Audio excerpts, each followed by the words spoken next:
organisée en partenariat avec le groupe Le Matin, le Rotary Club de Casablanca Atlantique et la bibliothèque universitaire Mohamed VI de Casablanca. Conférence de presse consacrée donc aux extraordinaires aventures de Karim Mosta. Alors pour vous décrire déjà le personnage, il a parcouru au moins 5 fois le tour du monde. Il a à son actif un record de participation de 29 participations au Marathon des Sables. Et puis il a réalisé donc ses belles aventures, Casablanca-La Mecque à vélo. Et dernièrement, donc l'année dernière, il a réalisé également ce formidable parcours entre Amsterdam et Dakar, en portant le maillot d'Abdelhak Nouri en hommage donc à notre grand joueur marocain, malheureusement aujourd'hui hospitalisé. Alors je voulais tout d'abord vous parler de Karim Mosta. Karim Mosta, comme il a l'habitude de le dire entre nous, c'est un ami de plus de 20 ans, de 25 ans. C'est mon copain. Et c'est le copain de tout le monde, Karim Mosta.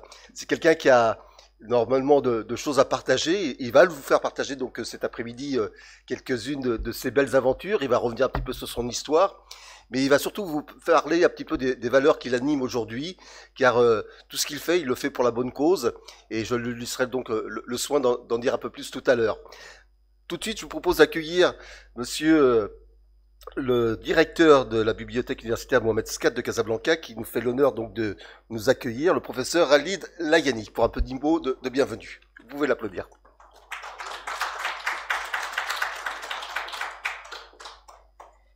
Merci, Monsieur Karim Droné. C'est avec un grand plaisir qu'on vous reçoit ici à la bibliothèque universitaire Mohamed VI pour cette conférence exceptionnelle.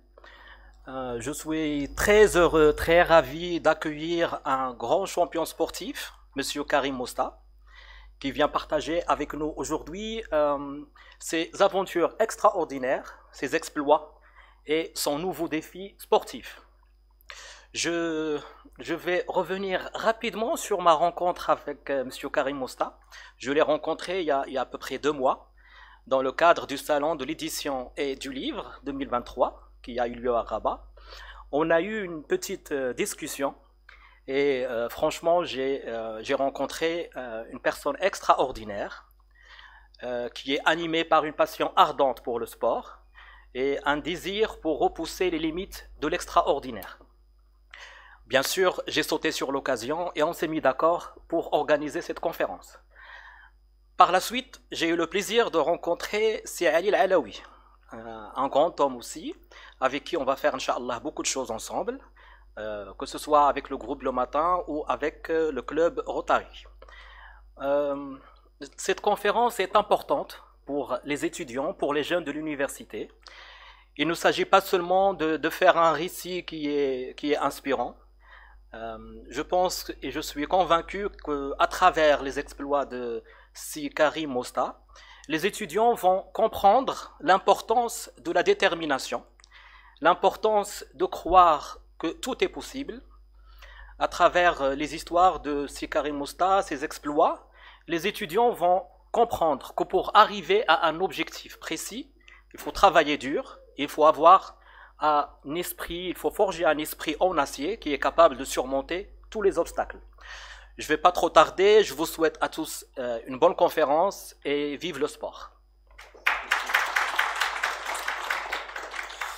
Merci professeur Khalid Layani. Je rappelle que vous êtes directeur de la bibliothèque universitaire Mohamed VI qui nous accueille dans ce formidable établissement aujourd'hui. Merci en tout cas de votre accueil. Je voudrais maintenant accueillir monsieur Ali Alaoui Sossé, Rotary Club de Casablanca Atlantique et représentant également du groupe Le Matin pour un petit mot de bienvenue.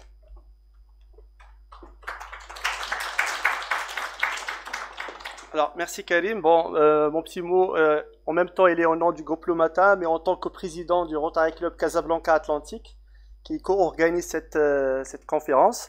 Donc, j'ai préparé un petit mot à l'occasion. Donc, cher ami Khalid, directeur donc, de la médiathèque Mohamed VI, cher ami gouverneur du district 9010, Madame Sadia Aglif, que nous avons le plaisir d'accueillir avec nous aujourd'hui. Cher ami gouverneur élu Khalid Qabbaj du district 9010 que nous avons aussi le plaisir d'accueillir. Cher ami Abdelhanin Belmahi, secrétaire du district. Ami président et rotarien, merci d'être présent avec nous aujourd'hui. Chers étudiants de l'université. On est à l'université, donc on est très content d'accueillir aussi des étudiants avec nous. Honorable assistance. Donc c'est avec un grand plaisir que je vous accueille aujourd'hui pour le lancement de cette conférence exceptionnelle avec un grand champion, Karim Mosta. Nous sommes honorés de pouvoir l'accueillir ou d'accueillir un tel invité et d'avoir la chance d'entendre son parcours extraordinaire ainsi que son projet très ambitieux qu'il aura l'occasion de partager avec nous tout à l'heure. Donc cette conférence, comme ça a été annoncé, est le fruit d'une collaboration entre le Rotary Club Casablanca Atlantique, la médiathèque Mohamed Saqat et l'université Hassan II derrière, et Groupe Le Matin. Et nous avons cherché à travers cette conférence à faire parler donc un grand sportif et à faire parler ces valeurs qui sont très importantes pour le Rotary et pour tout homme sur cette terre. Donc les exploits de Karim Mosta incarnent pleinement les valeurs du Rotary. Et surtout le thème retenu pour cette année par le président du Rotary International, à savoir « Créons l'espoir dans le monde ». En tant que champion, Karim Mosta a créé de l'espoir à travers son parcours et ses réalisations, en montrant que tout est possible avec détermination et passion. Donc en tant que Rotarien, nous partageons la vision d'un monde où règne la paix, la compréhension et la solidarité. Donc nous croyons que la force de l'action collective pour apporter des changements positifs et créer un avenir meilleur. Les exploits de Karim Mosta illustrent parfaitement cette vision et nous inspirent à persévérer dans cette mission de créer de l'espoir dans le monde. Que ce soit à travers des conférences inspirantes comme celle d'aujourd'hui, des actions humanitaires et sociales ou des actions pérennes à travers des projets durables. Donc enfin, je souhaite encore une fois remercier Karim Mosta d'avoir accepté notre invitation. Et en guise de reconnaissance de cette invitation, je tiens à préciser que à la fin, on aura le plaisir d'introniser Karim Mosta en tant que membre d'honneur de notre club. Et donc, ça sera un moment très intéressant avec la présence de nos amis rotariens qu'on va partager à la fin de cette conférence. Donc, il ne me reste qu'à vous remercier pour votre présence et vous souhaiter une excellente conférence.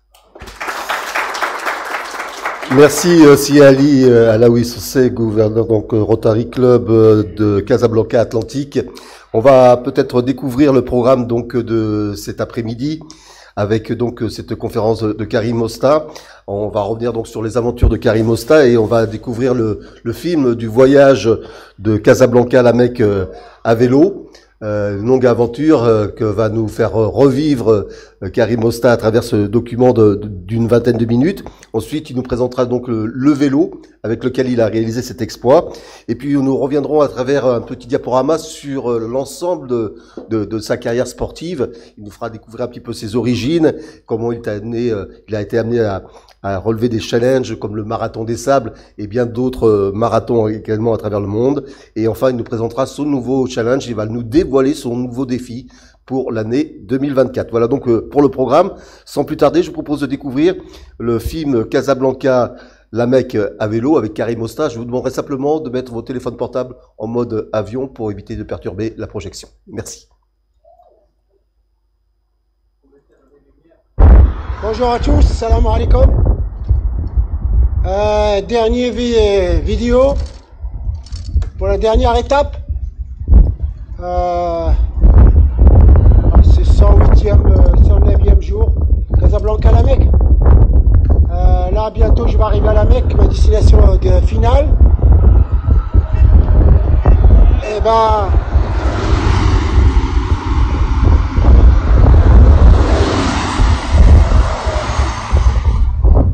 hier j'ai fait 130 km, 16 heures.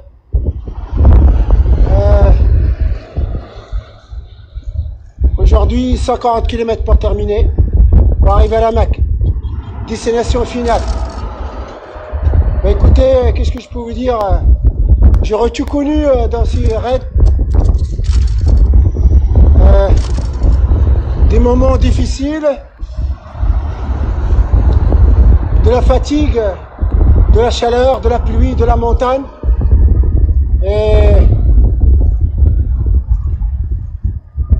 Et j'ai reconnu même la mort. hier, ma fille m'a téléphoné. Ma fille, 45 ans, il m'a téléphoné hier. Elle a perdu son mari. 49 ans. Et elle a laissé 3 enfants. Voilà la triste nouvelle. Que j'ai appris ça hier. Je savais qu'il était malade depuis un moment. Mais j'attendais pas à ça quand même. Ben, dans ce raid-là, là c'est terminé. C'est la vie. C'est un gamin que j'aimais bien. Hein. Franchement, je l'aimais très très très fort. Je l'aimais bien. C'est un gars qui avait beaucoup de motivation, beaucoup de projets dans son entreprise en France, au Maroc. Il adorait ses enfants. Il les suivait partout, dans le sport, partout. Elle aimait bien ma fille. J'ai des voyages et j'étais heureux. Et c'est comme ça.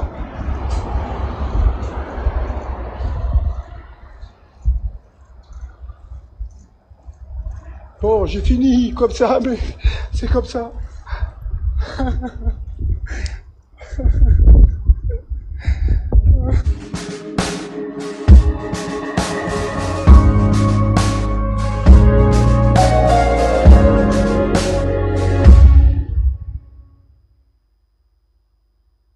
غادي ندخل الأردن ومن بعد من الأردن ندخل للعربية السعودية. التقينا صاحبنا هذا الصباح في عملية إحماء قبل خوض غمار التجربة، محاطا بأصدقائه من أبناء المدينة القديمة. هو دعم معنوي من أجل أداء مناسك الحج. الجيش ديالنا ان شاء الله. والله يوفق. سافي بليزير.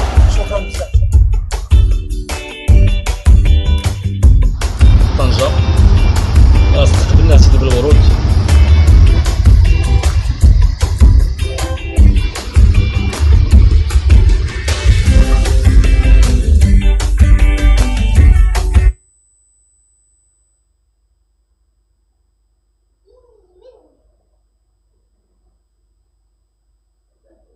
Il fait très chaud. La route devant moi. La mer sur ma droite. Voilà une belle vue derrière moi. Ça c'était ma journée. Toute la journée comme ça. La plage. Ça monte, ça descend. Direction Almeria. A plus.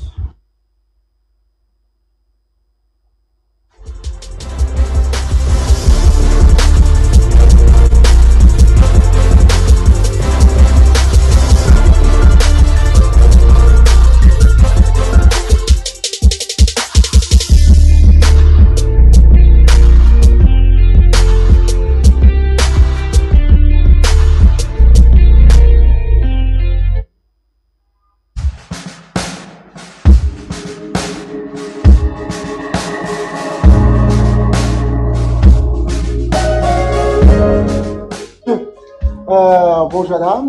Alors là, je suis où là? Là, vous êtes à Sigean dans l'Aude, monsieur, les Corbières. Et donc ici, vous êtes dans un village vacances, donc VVF Village, hein, qui autrefois s'appelait Village Vacances Famille. Donc c'est une association qui a 90 villages de vacances pour favoriser le départ en vacances des familles. Nous sommes très heureux de vous recevoir, une célébrité mondiale comme vous. Nous allons vous offrir une nuit dans notre super établissement. Très sympa. Très sympa de votre part. Très gentil. Franchement, vraiment, c'est un beau affaire. Écoutez, je viens de traverser toute l'Espagne. Je viens de faire 1900 km. C'est la première nuit que je vais faire en France. Et je viens chez vous. Et puisque vous ferez une nuit, c'est vraiment sympa de votre part. Et votre exploit me touche. Merci beaucoup. Très gentil. Très gentil.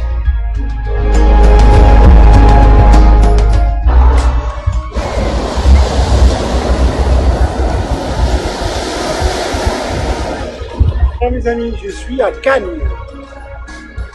Et voilà. Voilà, je suis à Cannes. Regardez, c'est magnifique. Le beau bateau Tana, de Casablanca, qui a un bateau comme ça. Bon, merci, bonne journée, merci pour le renseignement. Les gendarmes, ils m'ont renseigné. Ah, regardez, vous êtes à Cannes. Magnifique.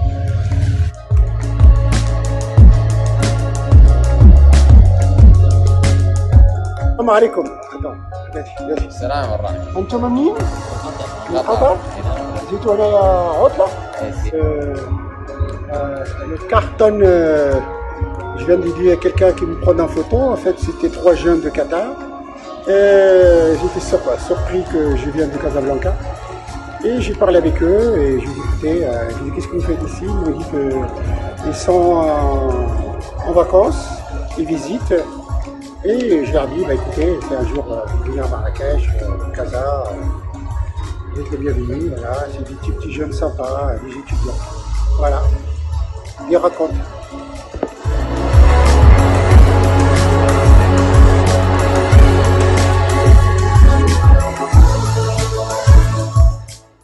Aujourd'hui, 81 km, 1050 de...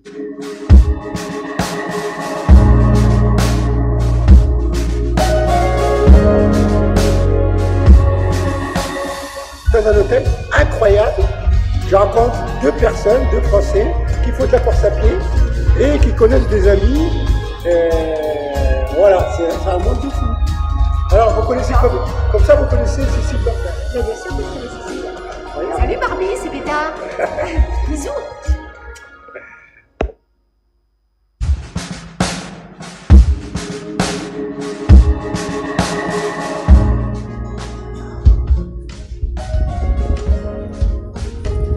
Salut mes amis, j'espère que vous allez bien. Bah écoutez, je suis en Slovénie et nulle part, c'est la forêt partout et ça monte et je sais pas où je vais dormir. J'ai demandé dans une station d'essence et un hôtel, camping, il m'a dit il n'y a rien. Alors je roulais, mon instinct toujours, j'essaie de demander quelqu'un, mon instinct il me demande à ce monsieur-là. Il y a un petit jeune, il sortait d'une maison avec une belle voiture, je suis arrivé loin, je dis est-ce qu'il n'y a pas quelque chose ici? Il me dit ah, il y a un bar, appartement, à 9 km d'ici. Et voilà, il m'a donné l'adresse, il est mis sur Google Maps, j'y vais. Il me reste 6 km, mais c'est que de la montée, hein. Il m'a dit ça monte beaucoup. Et moi, j'aurais bien aimé m'en passer des montées, me reposer. Écoutez, je vais aller dans ce bar-là. Si je trouve pas, je crois que ça doit être la première fois que je vais faire un camping sauvage. Je vais dormir.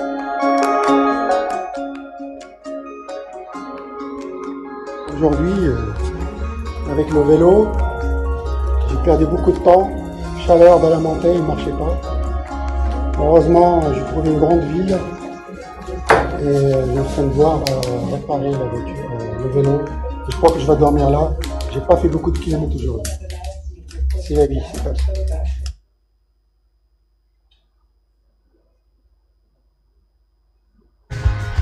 Et voilà, je suis arrivé à Croatie. Super. 6e pays. 6e pays.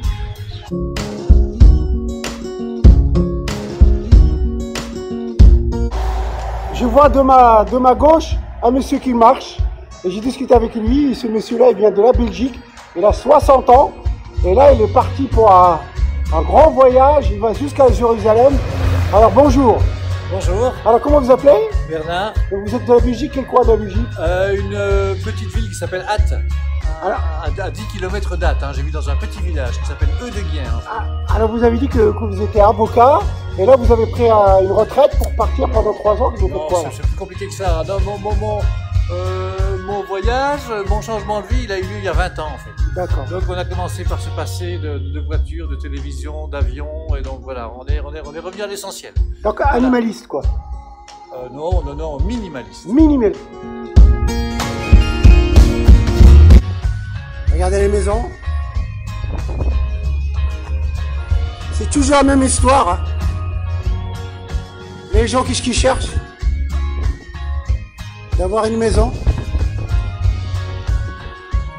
une famille, un toit, Et la paix, la santé, l'éducation des enfants, la maison bien rangée.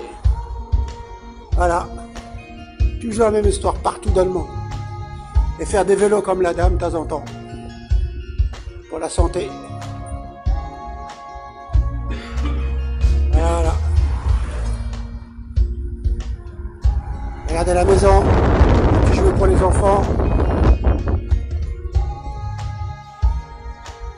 Le bonheur parfait.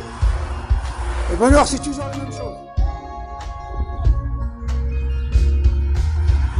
Des fois, il faut peu de choses pour être heureux. Et ben moi, je vis un animaliste. J'ai comme mon vélo. Un t-shirt pour le soir, un pantalon propre pour le soir. Et les affaires pour la journée. C'est presque les mêmes. Et voilà.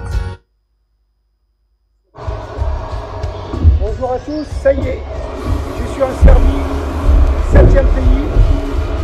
J'ai traversé la Serbie, la douane, pas de problème, comme ils ont dit que j'étais sportif. Je suis venu du Maroc et j'étais étonné, Et il me restait de l'argent, j'avais de l'argent de Croatie. Il y avait un bureau de change là-bas, j'ai changé, j'ai trouvé des policiers, ils m'ont donné un coup de main. J'ai acheté une carte ici.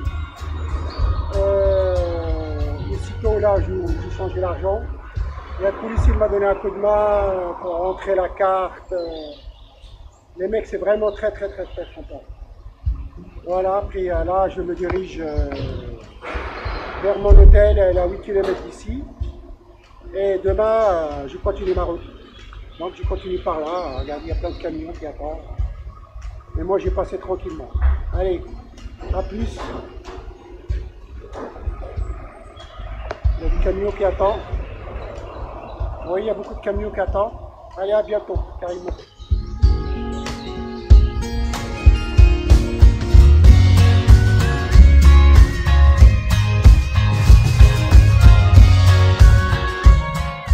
Il y a des gens qui m'appelaient, ils m'ont dit viens, prendre de l'eau.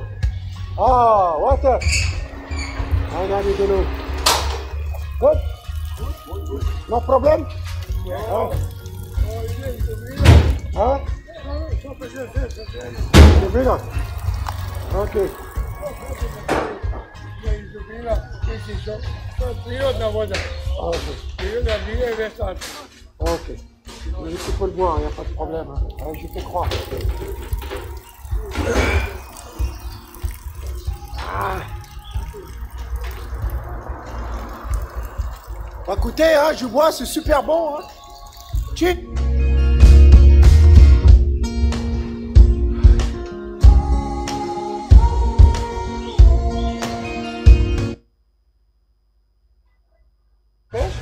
Je trouve une dame qui parle un peu français. Bonjour madame. Comment vous appelez? Vous parlez français? Comment ça se fait que vous parlez français? Ah, où ça? Quel coin? À Paris? Ah, bah c'est bien. Et vous habitez ici? Et ça, c'est des fruits, ça vient où? Des jardins? D'accord, c'est à vous? Des jardins ici, ah, super. Les tomates ici, les concombres, tout ça c'est du jardin, regardez. Tout ça c'est du jardin, les bonnes tomates.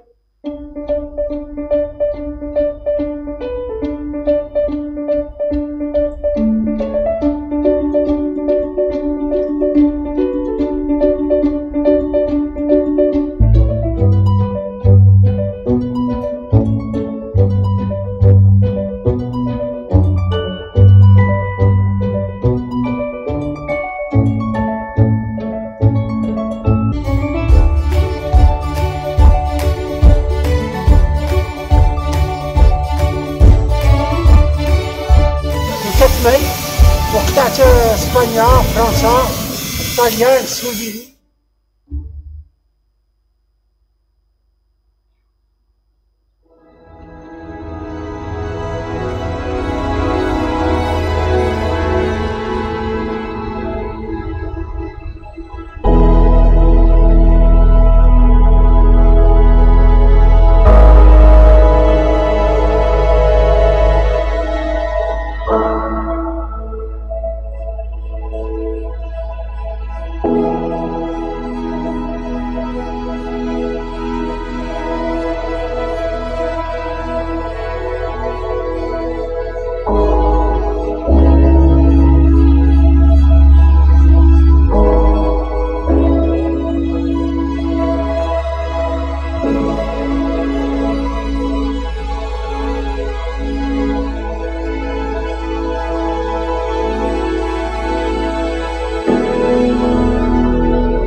certaines dansent en cabine.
Bonjour à tous.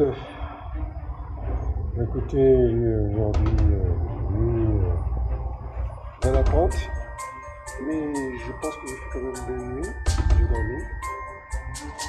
Et 5h, 6h moins 10. Je me réveille, je me dépêche, je suis un petit peu en retard.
عليك يا شباب يمكن هذا مثلا مطلع مطلع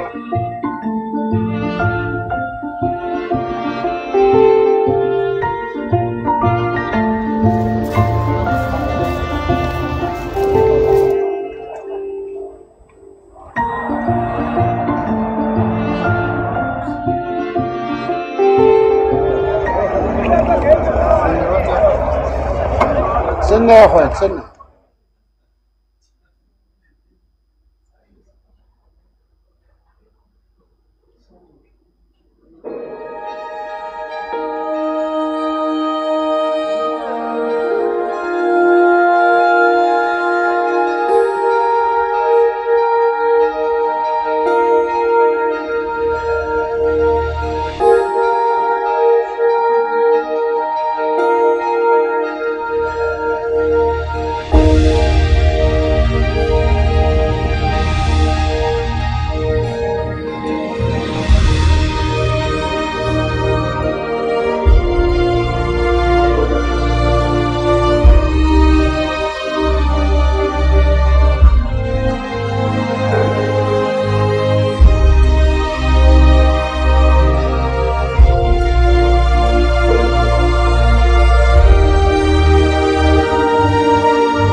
Voilà, c'était donc l'une des extraordinaires aventures de Haj Karim Mosta que je vous propose d'accueillir avec son vélo. Karim Mosta.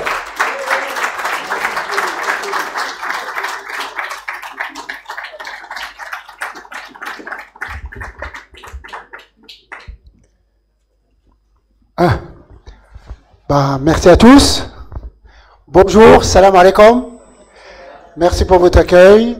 Je suis content d'être parmi vous aujourd'hui. Je tiens à vous remercier tous d'être présents. Club Rotary et M. Khalid pour l'université. M. Alaoui d'avoir organisé cette journée. Qu'est-ce que je peux dire Nous parler déjà du vélo, Karim, peut-être. On va parler de vélo. Donc vous voyez le film.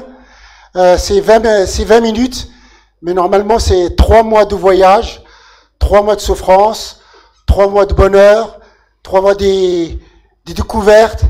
Chaque pas que je fais avec le vélo, je vois quelque chose de différent. Incroyable. Chaque fois que je pédale, je vois quelque chose, la vie qui se défile devant moi. Et finalement, comme on dit dans le vélo, il faut continuer de pédaler, sinon on tombe. C'est la vie. Et le vélo, c'est la vie. C'est pendant 3 mois, c'était que de bonheur.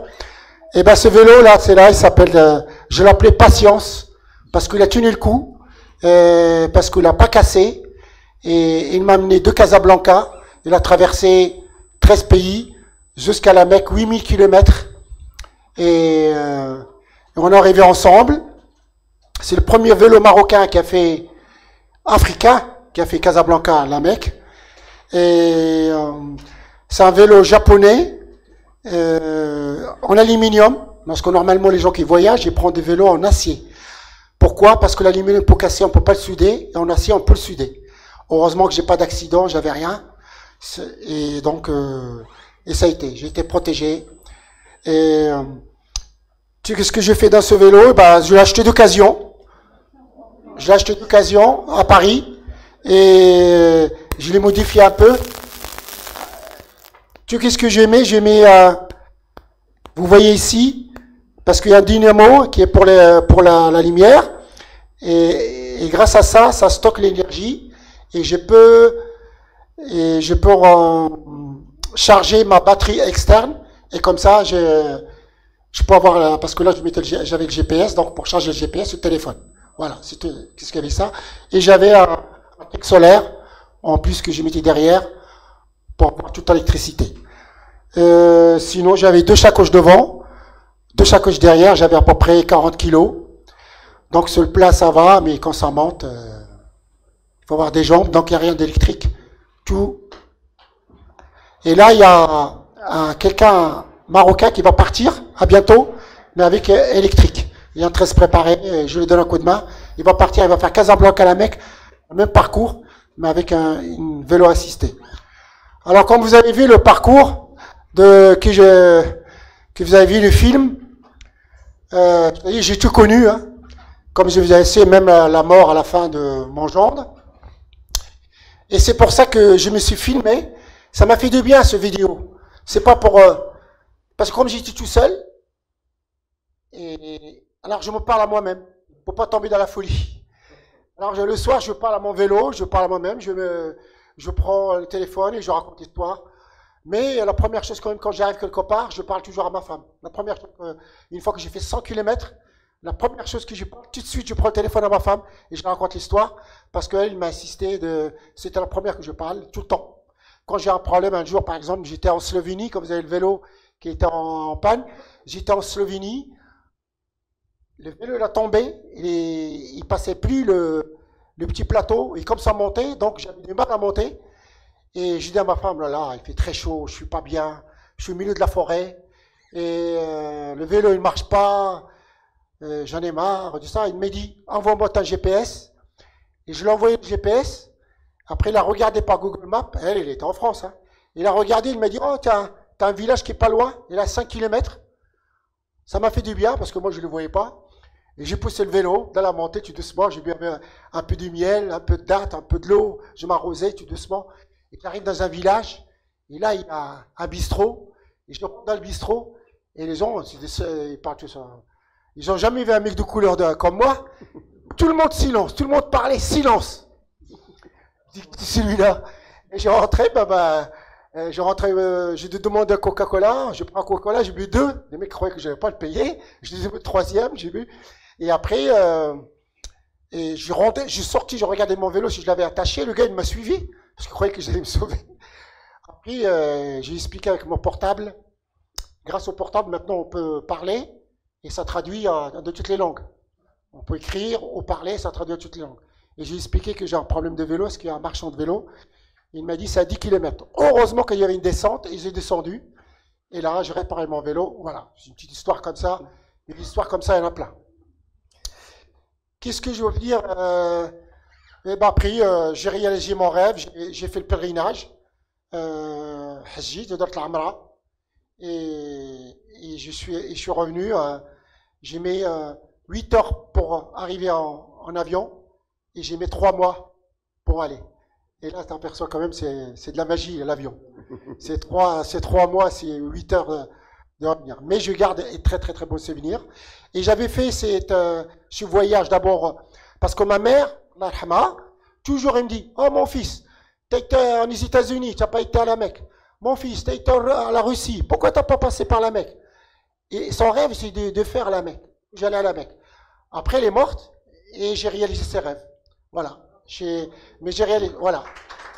J'ai réalisé la rêve de ma mère, j'ai réalisé les rêves de ma mère, mais elle n'était pas là, mais j'ai réalisé quand même. Mais la première chose, j'ai fait ma première prière, c'est pour elle. Et pour dire tout est possible, il faut croire à ses rêves. Quand vous avez un rêve, et, il faut le penser. Moi, j'ai pensé d'aller à la Mecque et j'ai réalisé, tout le temps comme ça. Et tu avais quel âge, Karim, quand tu as fait cette aventure? J'avais 65 ans. En 2019. Donc, pour garder sa jeunesse, il faut garder sa folie. Tout est possible, c'est pour ça que les jeunes...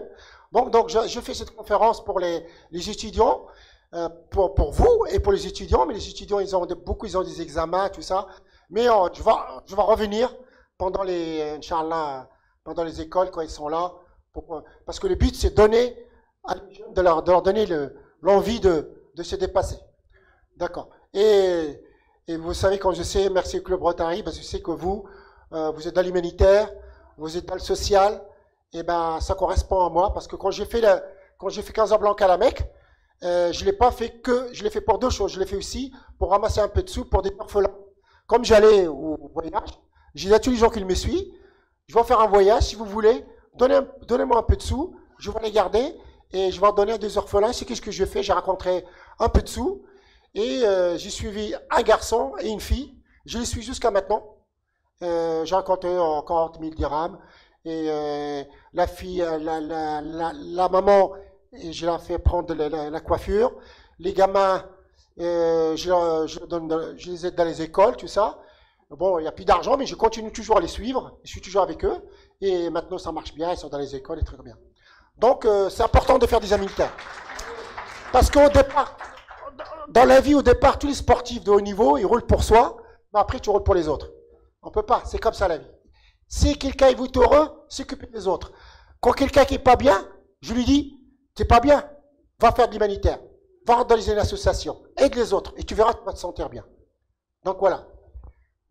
Karim? Ça c'est le commencement, c'est Darb Tazi. Voilà, le commencement, c'est là où je suis né dans cette maison-là, Darb Tazi, à 500 mètres de la mosquée Hassan II, et j'ai pris à nager en même temps qu'au marché. J'allais à ma mère et il m'envoyait...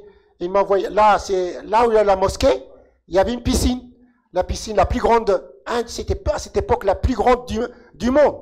Il faisait 480 mètres de longueur. Et là, j'ai appris à nager, là, mon père, il nous amenait. C'était, quand on allait là-dedans, c'était la classe, hein. C'était club de club, hein. C'était une belle piscine. Il se remplissait avec l'eau de la mer, mais des fois, il y a des poissons qui rentrent dedans aussi, hein. Je me rappelle un jour, je me suis fait piquer par une méduse, et je sentais, il m'a fait mal. Et quand je me suis fait piquer plus tard par un scorpion au Brésil, 30 ans après ou 35 ans après, j'ai pensé à ça. C'est incroyable. Ouais, c'était un dirham, c'était coûtait rien. Voilà. Et là, on était une famille, c'est ma famille, on était une famille de 10. Et moi, je suis une 5e, celui-là. Et alors, mes frères, ils s'occupaient de moi. Mais après, moi, le 5e, je me suis occupé des autres. parce qu'ils sont nés 5 après moi. Après moi, j'ai fait le sport. Moi, j'étais le messie de la famille. Eux, tout le monde, j'étais pas sportif. Ils ne connaissaient pas le sport. Moi, je suis né... Chut, s'il vous plaît. Samira. Parce que sinon, on n'entend pas. Et là, je suis né 5e. Et après, tout le monde a fait des sports après moi. Et moi, j'ai fait de la natation, club de l'UIDED. J'étais dans l'équipe nationale. Et tous mes frères, ils m'ont suivi. Tous les 5 autres. Eux, ils ont arrêté de sport. Et moi, je continue encore. Donc, voilà. Et je continue. Donc, j'ai vu que ça marche avec mes frères. Et j'ai continué à le faire jusqu'à maintenant. J'ai continué à donner envie aux gens de faire des sports. Voilà. Et après, je suis parti en France. J'avais 16 ans. Et là-bas, où j'étais à Tonnerre, dans un petit village, il n'y a pas de natation. Et j'ai fait de la boxe. Et j'étais très bon. J'ai fait de la boxe, j'ai fait 30 combats, 28 victoires et une seule défaite. Et j'allais monter professionnel. Et qu'est-ce que j'ai fait? Je suis parti d'une ville plus grande, Auxerre. Je ne sais pas si vous connaissez, Auxerre. C'est un club qui est bien. Je suis parti là-bas pour devenir professionnel. Je rentre dans le club. Il y avait un ancien entraîneur. Moi, j'étais le meilleur. Les autres, ils étaient moins bons que moi. L'entraîneur, il y avait une seule fille. Il tombait amoureux de la fille. Il est parti avec. L'entraîneur, ça m'a dit de rire. Après, j'ai resté tout seul. Et il n'y a plus d'entraîneur. Alors, qu'est-ce qui se passe? Comme j'étais le meilleur, je me suis occupé d'eux. Pendant 1 mois, 2 mois, 3 mois pour trouver un entraîneur. Toujours pas d'entraîneur. Après, j'ai passé mon diplôme à Dijon. Et j'ai eu mon diplôme. Et je suis devenu entraîneur pendant 7 ans. Et j'ai laissé ma carrière sportive pour les autres. Voilà. Pour aider les autres, j'ai laissé tomber ma carrière. La vie, c'est comme ça. Et puis après, il y a eu la découverte du marathon. Et après, moi, je suis marié. Je suis marié à 20 ans. Je suis marié à 20 ans. J'ai une fille à 20 ans. Et je travaille chez Thomson. Et il fallait payer un logement. Payer, c'est cher. C'est 20 ans de crédit. J'ai fait un petit... Moi, je voulais faire que mes filles qui vivent comme en France. Qu'ils ont leur chambre. Que ma fille a leur chambre, son jardin et tout ça. Donc, je me suis construit une petite maison pavillon. Et j'ai mis 20 ans pour la payer. Mais pour cela, pour avoir plus d'argent, j'ai fait un autre travail. Thomson, ça ne suffit pas. Je faisais travailler en discothèque. Et là, un jour, j'ai dit au gars, il y avait de la neige. J'ai dit, ça tombe bien, il n'y a personne. Il n'y a pas de clients. J'ai mal aux jambes parce que j'ai couru. Il m'a dit, tu cours? Mais pourquoi tu ne fais pas le marathon de sable? Parce que lui, il était photographe au marathon de sable. Il m'a monté la photo de marathon de sable. Incroyable. J'ai regardé la photo, j'ai tombé amoureux de Maroc, de désert. J'ai senti la chaleur.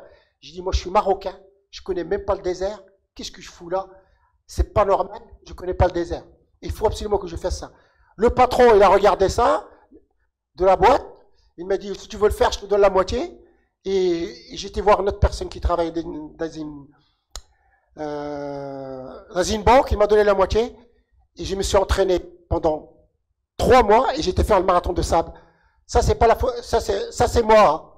Ça, plus tard, j'ai fait Dossard 13. J'ai couru toujours par le Dossard 13. Je l'ai fait 29 fois le marathon de sable. Et je cours toujours par le Dossard 13 parce qu'il n'y a personne qui voulait au départ. Et moi, je l'ai pris mieux. Après, j'ai couru tout le temps avec le Dossard 13. Voilà. Et aujourd'hui, c'est le 13. Et aujourd'hui, c'est le 13. C'est incroyable. J'espère que ça portera le bonheur pour vous. J'espère que ça portera le bonheur pour vous. Alors, vous voyez au marathon de sable, dans le temps, début 89, hein, premier Marocain, moi. Maintenant, on était 60, maintenant on est 1200, premier Marocain. J'étais faire ça, il n'y avait que des Européens, on avait le short en coton. Et avec la sueur et le sel, ça devient comme du coton. Ça devient dur, on ne court plus avec ça maintenant. Et le sac, il fait 2,5 kg. Alors que le sac, maintenant, il fait 600 grammes. Parce qu'on ne savait pas, on était les premiers. Maintenant, les gens qui vont faire le marathon de sable, ils m'écrivent, Karim Mosta, qu'est-ce que tu veux? Je leur envoie le programme. Tout. Je leur donne. J'ai conseillé les Hansal, j'ai conseillé tous les Marocains qui ont fait le marathon de sable. C'est moi que je les ai conseillés, c'est moi que j'ai donné coup de main jusqu'à qu'ils ont gagné 10 fois, 15 fois. Parce que c'est moi qui ai ramé pendant 5 ans avant eux. Et c'est moi qui a souffert que de première année, les 10 ongles, ils sont barrés, les 10. Pourquoi? Parce que j'avais les chaussures plus petites. Quand elles sont trop petites, les pieds gonflent. Ils avaient les ampoules entre les angles. Toutes les angles, ils sont barrés. Les 10. J'ai coupé les baskets pour terminer. Mais après, on a dit aux autres, prenez une pointure au-dessus. Aux deux. Mais au départ, ils ne savaient pas. Là, avant, le sable est rentré. Regardez les guettes, c'est nous qu'on a fait les guettes. Maintenant, ils les vendent. Nous, on a fait les guettes. On prenait le haut, là, on le coupe et on le coudre pour que le sable ne rentre pas. Et après, il y a un malin qui a vu ça. Il en a fait des guettes et les vend. Mais nous, le premier. Et à Hansal qui est venu, à Hansal, vous connaissez, lui, on était emmerdé avec la bouteille. Lui, qu'est-ce qu'il a fait? Il a fait un élastique là, il rentrait sa bouteille comme ça. Le gars de désert, tu vois. Et des fois, c'est pour ça que je dis, pas besoin de voir, des fois qui compte, c'est bien la connaissance. Mais la pratique, c'est encore mieux. Moi, j'ai plus la pratique que la connaissance. Ben, j'ai pas fait de grandes études, mais avec la pratique, c'est pour ça que j'ai fait Amsterdam-Dakar, c'est pour ça que j'ai fait le tour du monde. Parce que bon, Hansal est venu, il a fait ça, et après, quelqu'un de France, il l'a vu, il a fait un sac à Hansal avec la bouteille là. Il en a vendu des milliers, ça existe toujours. C'est Hansal qui a fait ça. Il a gagné 0 centime. Alors que moi, j'aurais voilà. Donc après, quand j'ai fait mon premier marathon de sable, j'ai trouvé une petite chienne qui s'appelle Zagora. Les gens, qui est d'Alboa, qui est le dresseur qui est d'Alboa, il est frappé, je dis, Shahram alaikum, je l'ai pris la petite chienne, et je leur donnais à boire, il faisait 600 grammes, et je l'ai amené en France avec moi, et l'année après, je l'ai ramené, il a fait 7 fois le marathon de sable, 7 fois. Il est devenu la mascotte de marathon de sable. Et après, il s'est fait piquer par une vipère en France, et il est mort, et je l'ai enterré dans mon jardin, et j'ai mis un pommier, et maintenant les pommes, je les appelle les pommes de Zagora. Et quand il est mort, j'ai reçu des condoléances du monde entier, même du Japon, les gens, parce qu'il était connu par les courants. Et il y a quelques années, il y a un chien aussi qui a suivi le marathon des sables. À la fin. À la fin, et qui a fait tout le parcours, et qu'on a surnommé Cactus, il a fait la une du Washington Post. Voilà, quelques chiens, mais voilà. Donc, et ça pareil, moi j'ai toujours des problèmes avec du chien, parce que plus tard, quand je courais au Brésil, pareil, je courais au Brésil, dans le désert de Lancelot, un désert magnifique. C'est du sable et de l'eau. On court dans le sable, dans ce coup, grande flaque d'eau. L'eau claire, on peut le boire. On court dedans, jusqu'à là, après on remonte, on court dans le sable, de l'eau, comme ça. Sable et de l'eau, magnifique. Le désert de Lançois. Et il y avait un chien, dès le début, quand on a commencé à connaître le village, il nous suivait. Dans ce coup, il voit un troupeau de chèvres. Il a couru après le troupeau de chèvres. Les troupeaux de chèvres, ils s'enclataient dans tout, partout. Et après, il y a une qui a perdu sa mère et une petite chèvre. Il nous a suivis pendant 10 km, la petite chèvre. Alors, le chien qui suivait la petite chèvre pour la manger. Et la chèvre, il a peur, il nous suivait parce qu'il ne trouvait pas sa mère. On était là, j'ai la vidéo. Et là, on partait la chèvre, le chien. Et on était jusqu'à quand on arrivait à 10 km. On y avait le ravitaillement. On a donné la chèvre aux Brésiliens en ravitaillement. Et le chien, il m'a suivi. Il a fait 45 km. J'avais gagné l'étape. J'ai gagné la course. Et le chien, il a terminé. C'est incroyable. Je suis suivi par les chiens. Après, une fois que j'ai fait le marathon de sable, j'ai dit, je vais faire comme mon père. Parce que mon père, il disait, quand il était jeune, quand je serai en retraite, j'emmènerai ma mère, ma maman. Je l'emmènerai ma maman en France. Je vais la faire voyager parce que lui, il était marin. Il allait dans le monde entier, en bateau. Mais malheureusement, il a la retraite, il est mort. Il n'a rien vu. Et moi, j'ai dit, je ne vais pas faire la même erreur que lui, je vais faire pareil, le tour du monde, à pied. Lui, je vais le faire comme lui, mais à pied. Et j'ai commencé à courir dans le monde entier. Donc, j'ai couru au Colorado.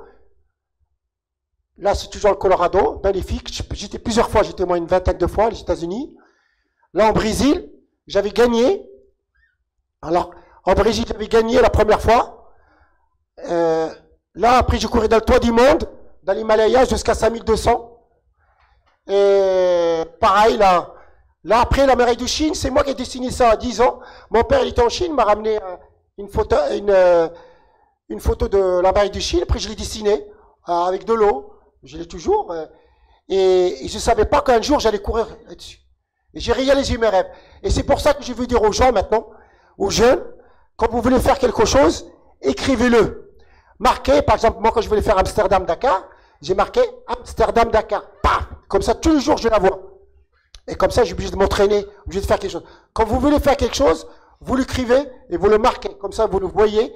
Et à force, vous finissez par le faire. Parce que on a deux bonhommes. Il y a un bonhomme qui dit, fais ça, et il y a l'autre qui dit, oh, c'est pas la peine, t'es bien comme ça. Pourquoi me chiche? Tu vois? Et qu'est-ce qui compte, c'est la volonté. Mais la volonté, faut plus que la volonté, c'est la discipline. Et donc voilà. Donc moi j'étais discipliné, c'est pour ça que j'ai réalisé ça. Donc là c'est au Toubkal. Voilà. Khalid il va tout le temps au Toubkal, il aime bien. Et il vient d'arriver d'abord. Là au Brésil, tout à l'heure je vais vous dire pourquoi la difficulté entre le désert et le Brésil. Parce que le Brésil, on parlera tout à l'heure, c'est en Brésil. Vous voyez, on court. On voit pas, il y a toujours des arbres, c'est l'humidité, 80% d'humidité. C'est beaucoup plus dur que le marathon de sable. Les gens qui disent le marathon de sable, c'est la course plus dure. Non, c'est pas plus dur. Le jungle et le marathon, c'est la plus dure. Il n'y a pas la possibilité de dormir allongé en plus. Hein. Non, mais on va en parler tout à l'heure, tu verras carrément. Moi, tu arrives, on peut pas, voilà. Alors là, j'ai fait d'humanitaire. Celui-là, ce monsieur, il s'appelle Jean-Claude Porronnet, il est du Dijon.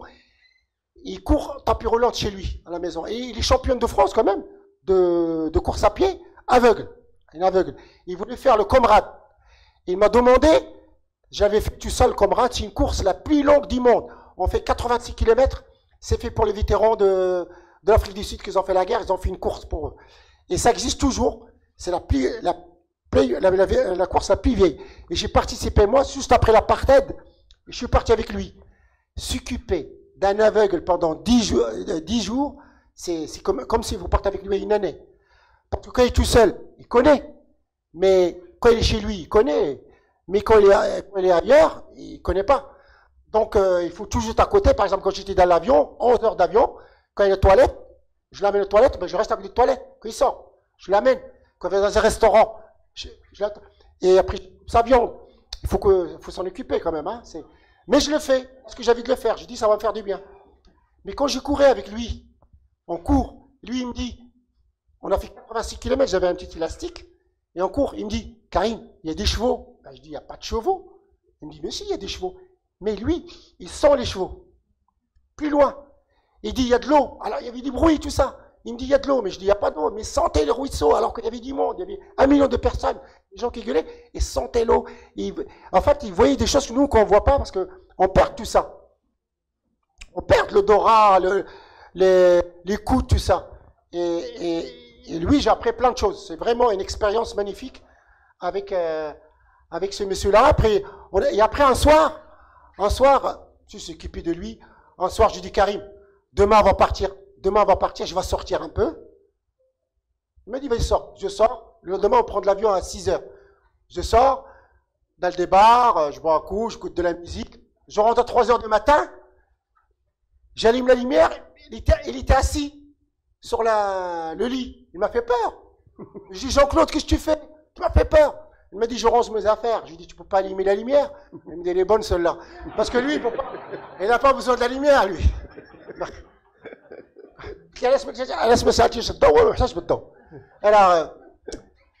Alors là, pour revenir à toutes les courses que j'ai faites tout à l'heure, pour vous dire la chaleur entre, la difficulté entre la chaleur humide, entre la forêt et le désert, parce que dans le désert, si je suis fatigué, je peux me mettre à l'ombre et s'asseoir. Le danger, je le vois. S'il y a quelque chose, je le vois. Hein. Même les vipères, tout ça, ils sauvent normalement. Avec le bruit, ils sauvent. Donc on peut s'asseoir, on peut s'arroser, il n'y a pas de problème. Ici, si je suis fatigué, je ne peux pas m'asseoir. Impossible, je peux rester debout. Il faut que je mette un hamac. Ici, c'est dans le désert, si je suis blessé, ça se guérit vite, sec. Ici, ça pourrit. Il y avait plein de gens qui sont encore avec nous, ils ont pourri. Ils ont un petit truc. Ça, avec l'humidité, avec les bactéries, tout ça, ça se dégrade. Ils n'ont pas terminé la course. Pourtant, ils étaient des légionnaires, l'armée, tout ça. Ils n'ont pas terminé la course. Même moi, la première année, j'avais un petit truc dans le tibia. Ça grandit, ça a mal guéri. Même quand je suis rentré, 1 mois après, ça n'a pas guéri. Ça allait toucher jusqu'au l'os. Et c'est grave. Hein. Et après, l'année après, quand j'ai fait la course, j'ai mis des protections de footballeurs. C'est moi qui ai inventé ça. Les autres, ils mouraient avec ça. Mais moi, je savais pourquoi. Eux, ils ne savaient pas. Et je l'ai fait la première année qui gagnait. La photo que vous avez vue tout à l'heure. Que j'étais à fond. La photo de... J'avais gagné. Et j'avais gagné avec 5 000 €. Et 5 000 euros, c'est beaucoup d'argent pour les Brésiliens. Et moi, je ne le savais pas. Et les Brésiliens, quelqu'un qui est cafeté. Et moi, heureusement que j'ai gagné la dernière étape. Parce qu'ils ont fait une erreur, ils ont parti comme des fous, et j'ai gagné la dernière étape. Et je suis arrivé premier, j'ai classement général. Le deuxième, il n'est pas venu au classement général. Il n'est pas venu le soir. Et le gars, ils m'ont dit, il y a un gars brésilien qui m'a dit, tu as de la chance que tu as gagné le dernier jour. Il m'a dit, sinon, ça veut dire qu'il m'a donné crocodile pour 5 000 euros. Et moi, je l'ai dit à l'organisatrice, je l'ai dit, quand tu te donnes comme ça, il fallait prévenir, tu dis, 5 000 euros, c'est beaucoup d'argent, tu te rends compte, si j'avais gagné l'étape, il m'aurait tué, et après, il a su ça, après, il n'y a plus d'argent. Maintenant, il fait du humanitaire. Tout l'argent qu'il le donne dans les villages, là-bas, il y a plein de villages, des Indiens, Amérindiens. L'année après, on a acheté des cabanos, on a acheté des trucs pour eux. Donc, et après une année, première année, deuxième année, troisième année, je suis piqué par un scorpion. 10 km, même pas. Un scorpion qui m'a piqué. Et j'allais mourir. Et le poison commence à aller dans tout le corps. Il y avait l'armée qui faisait sens contraire. Ils m'ont attrapé, ils me donnaient des claques pour que je ne dors pas. Et j'ai avancé tout doucement jusqu'à le fleuve Apajo, parce qu'il y a deux fleuves, le plus grand du Brésil. Il y a le Brésil et le fleuve Apajo. C'est large comme la mer. Hein. Et j'étais allongé pendant 24 heures. Le poison il est parti lui-même. Et il ne m'a pas donné l'antivenin, parce que l'antivenin, c'est pour mauvais aussi. Tant qu'il ne m'a pas touché le poumon, il m'a dit ça va. Donc il n'a pas été dans le poumon, là, il ne m'a pas attaqué le poumon. Donc il est parti, le poison lui-même. Et je n'ai pas terminé la course, j'ai fait 10 km. Et la première année, je faisais comme ça. Je croyais que c'était du sable. Il y avait 10 tiques, le goulet. 11. Et le goulet, c'est, si vous êtes tout seul dans le Brésil, vous pourrez. Et comment est-ce qu'ils ils mettent de l'huile. Les Brésiliens, ils avaient de l'huile. Ils mettaient de l'huile et puis ils tiraient. Comme ça. Moi, je ne savais pas. Et après, j'ai pris de l'huile. Et c'est pour ça que les filles qu'ils ont perdues, il y en a qui sont perdues dans l'Amazonie, il n'y a pas longtemps, une fille avec ses frères, pendant 1 mois, ils ne sont pas morts. Pourquoi? Parce qu'ils avaient l'expérience. Ils ont l'expérience, ils sont venus là-bas. Nous, si on se perd là-bas, on ne sait pas quoi manger. Quoique, ils nous ont fait une conférence, ils nous ont dit, si vous êtes perdus, mangez comme les singes. Parce qu'ils sont plus près de nous.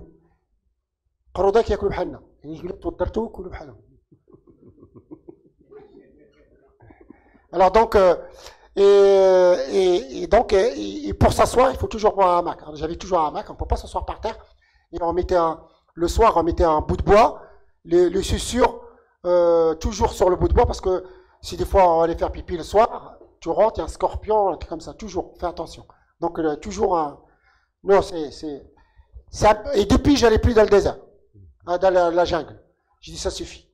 Et le jour même, le jour même, quand j'ai fait piquer par le scorpion, alors j'ai dit, ah, le scorpion, je vais mourir.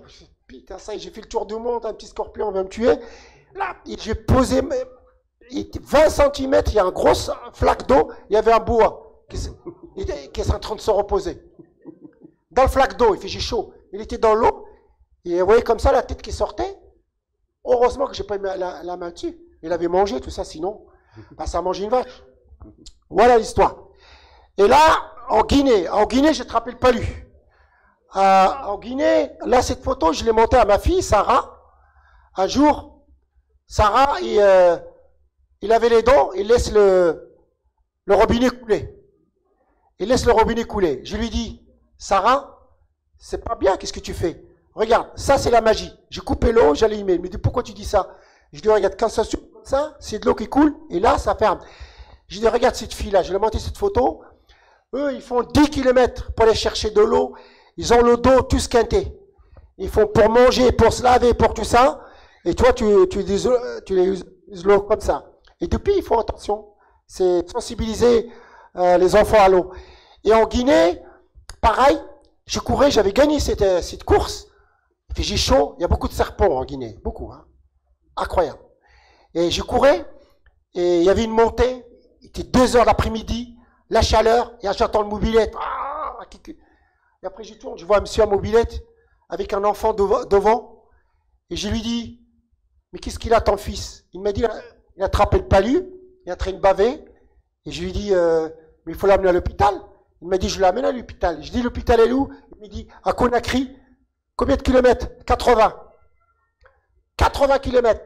Dans la chaleur, le gamin est malade, tout ça. Et moi, je rattrape. La même chose que lui, en France. Et j'étais à Auxerre. J'avais la tête mal. J'aurais coupé la tête pour pas avoir mal. Et j'étais pas bien. J'ai maigri, j'arrive même pas à faire 1 mètre. Et pendant un moment, j'ai pensé à ce gamin-là. J'ai dit que moi, que j'ai de la chance, que les gens s'occupent de moi. Et le fait de penser ça, et c'est là, il faut croire à les pensées positives. Il lui dit, ah, je vais mourir, je suis pas bien, tout ça. J'ai pensé au gamin, j'ai dit, lui, regardez, moi j'ai de la chance, les gens s'occupent de moi. D'un seul coup, j'ai plus mal à la tête, et les médicaments, ils commencent à faire le fait, et ça allait mieux. Et donc, c'est pour ça que je crois à la pensée positive. Quand je courais dans le désert, quand je cours, je suis pas bien, quand je faisais de vélo, j'étais à la Mecque, quand je suis pas bien, je pense toujours au positif, jamais au négatif. Je dis ça, quand je cours, je dis, Karim, il y a des gens qui t'ont sponsorisé. Tu as de la chance de le faire. Tu veux le faire. Et tu vas à la Mecque, tu vas pas n'importe où. Allez, Karim, tu vas pas te perdre. Et après, je m'arrive comme ça. Si je commence à pleurer sur mon sort, je ne termine pas. Et tout le temps comme ça. Et c'est ça que je veux dire aux gens. Pensez quand vous n'êtes pas bien, il y a toujours quelqu'un qui est plus malheureux. Il y a toujours quelqu'un qui est plus heureux. On n'est jamais heureux, ni c'est malheureux qu'on s'imagine. Ceux qui croient qu'on est heureux, on n'est pas si heureux que ça. Et ceux qui croient qu'on est malheureux, on n'est pas si malheureux que ça. Karim, il y a aussi un aspect qu'on a vu dans ton voyage, dans tes périples. C'est aussi, au-delà de l'espoir sportif, il y a aussi ces formidables rencontres que tu as pu faire tout au long de ce voyage, notamment ici au Mali. Très bien, voilà, c'est vrai. Parce que les gens, souvent, ils me posent des questions. Si vous avez des questions, vous pouvez me dire aussi. Parce que des gens, ils me disent, c'est quoi que tu aimes dans tout ça? Qu'est-ce que tu aimes dans tout ça? Eh bien, qu'est-ce que j'aime dans tout ça? C'est ça, avec vous, d'être là. Grâce à la course à pied, ça m'a ramené vers vous. Je fais connaissance avec vous. Je vous connais. Eh bien, c'est ça qui me fait, c'est ça qui me plaît. C'est la raconte. Eh bien, grâce au Mali, grâce à la course à pied, j'étais au Mali, dans le pays d'Ogo. Comment j'ai passé un moment avec eux. Je passais la soirée, en mangeant du poulet, en jouant des tam-tams, en me parlant de leur... eux, ils ont peur d'eux, les autres. Hein. Au Mali, ceux-là, il paraît qu'ils se sont du sorcier. Les autres, ils ont peur. Il paraît qu'on touche, ça y est, les autres, ils les respectent. Hein. Ce sont des gros sorciers. Mais oui, les autres, ils les respectent beaucoup. Mais ils me respectaient beaucoup, moi, parce que je voyageais dans le monde entier. Là, au Vietnam, ben là, c'est pareil. Vietnam va pas qu'il veut. Moi, j'ai toujours attendu Vietnam, les films, tout ça. Et j'ai de la chance, grâce au vélo, j'étais au Vietnam, j'ai mangé du chien au Vietnam, j'ai goûté.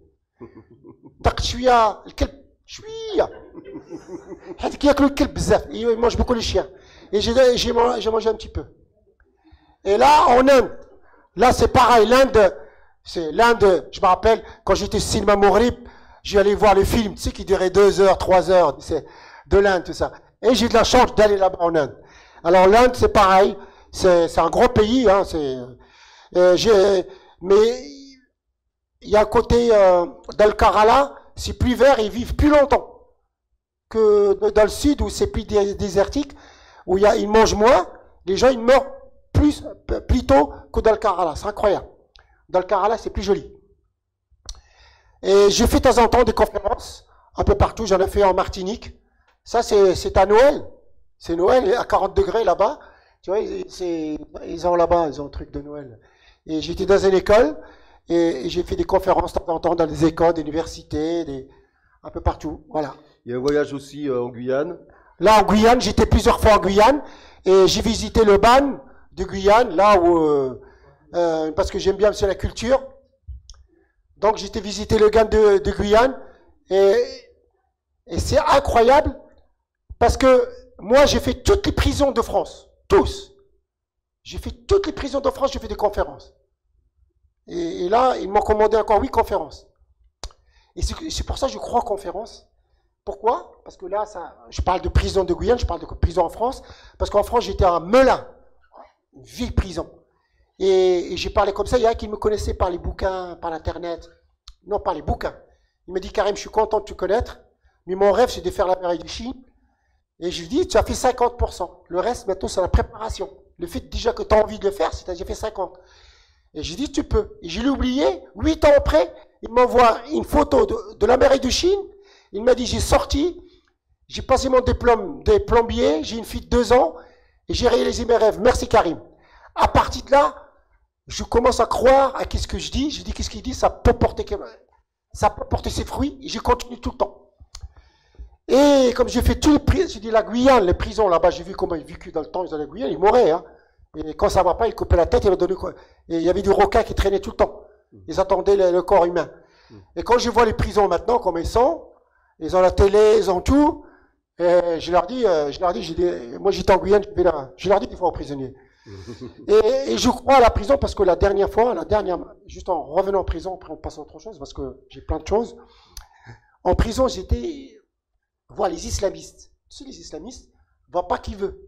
J'étais voir Rachid Ramzi, le mec qui a fait l'attentat à RER, à Paris. Quand même qu'il a tué 9 personnes, 95 personnes. Il n'y a personne qui va les voir. Et moi, ils m'ont demandé d'aller le voir. Pourquoi? Pour leur dire, regarde, c'est parce que lui, c'est un vrai musulman. C'est une histoire comme ça, eux. Mais j'allais pas, et pas beaucoup, hein. Et ils arrivent j'étais 4. Et parmi eux, il y a un Français qui était converti. J'étais les voir 3 fois de suite. Et le Français, il a bien adoré ça, et les autres aussi. Et là, j'ai attendu il n'y a pas longtemps. Les autres islamistes, ils ont dit aux Français, tu es musulman, mais tu n'es pas si musulman que ça. Et là, lui, il les a dit, pourquoi? Il a dit, si tu veux être musulman, il faut que tu plantes un gardien. Et lui, il a pensé à ma vie, à moi, qu'est-ce que je faisais? Il a dit, c'est Karim, c'est lui le vrai musulman. Et ben, il a été voir les directeurs, il a raconté l'histoire, et maintenant il est dans l'isolement, tout seul. Parce que sinon, pourquoi? Parce que comme ils ont le sang dans la main, il veut qu'il reste avec eux définitivement là-bas. Parce que lui, il était prêt à sortir. Juste pour vous dire, donc, va savoir qu'est-ce que la vie, ça l'a fait du bien. À Cuba, c'est le pays que je me suis fait contrôler le plus. Incroyable. À Cuba, parce que je suis un Cubain, je ressemble à un Cubain, mais je suis pas Cubain. Je suis trop habillé pour un Cubain, mais je suis pas Cubain. Et que d'abord, quand j'étais avec des Français, mes copains, un jour je vais rentrer à l'hôtel, ils m'ont arrêté, moi. Mais tu rentres pas, toi. Je dis pourquoi? Ils croyaient que j'étais un Cubain. Là, l'autre, il a dit, bah non, c'est un Français, tout ça, allez avec nous, tout ça, là, c'est un Marocain. Après, je lui ai monté mon passeport et j'ai rentré. Mais par exemple, je me suis fait arrêter un jour, parce que moi, je reste toujours une semaine. Toujours, je reste une semaine pour visiter la ville. Une fois la course. Je reste une semaine tout seul, étant rentré. J'habite ici les habitants. Et un jour, je vais chercher une bouteille d'eau, je sors. Et après, 2 flics qui me regardent. Je le regarde. L'erreur que j'ai fait, c'est de le regarder. Je le regarde, ils m'envoient, ils m'ont vu que j'avais des belles chaussures, bien habillé. Il m'a dit, viens moi. Papier, j'avais pas. Pas d'espagnol, je comprends pas. Pas très bien. Il me prend, il m'attache. Et ils commencent à appeler quelqu'un. Et après, il y avait un Rasta que je connaissais dans le quartier. Un Rasta cubain que je le connaissais. J'ai dit, viens voir. Lui, il me connaît parce que j'ai raconté l'histoire, que j'étais champion, tout ça. Je dis, viens voir, tu expliques, s'il te plaît. À lui, qui me laisse tranquille. À lui, il dit, mais laissez-le tranquille, c'est un champion, il a fait le tour du monde. Et ben ça, il dit, ah, champion. Il le prend, lui, il l'attache à ma place.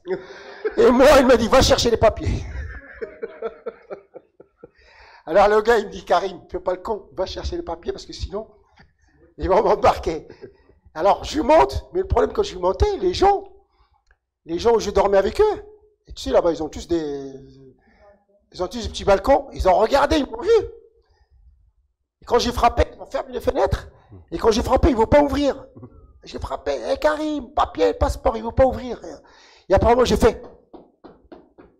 Comme j'étais, après, j'écoute. Et je vois qu'ils parlaient. Et après, là, j'ai insisté. Je dis, papier, passeport. Après, ils ont ouvert. Ils avaient la trouille parce qu'ils n'avaient pas le droit. Et là, j'ai ramené le passeport. Ils ont lâché le gars. Et le gars, il m'a dit, Karim, le Rasta, il m'a dit, tu me payes 2 bières. Je dis, je te paye 3. Voilà l'histoire. Et comme vous dites, comme Club Rotary, vous faites beaucoup d'humanitaires.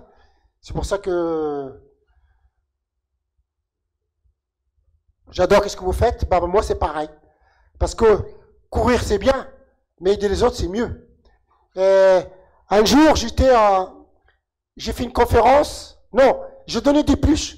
Pourquoi je donnais des pluches? Pourquoi? Un jour, je vois ma fille Sarah. Il a des poupées.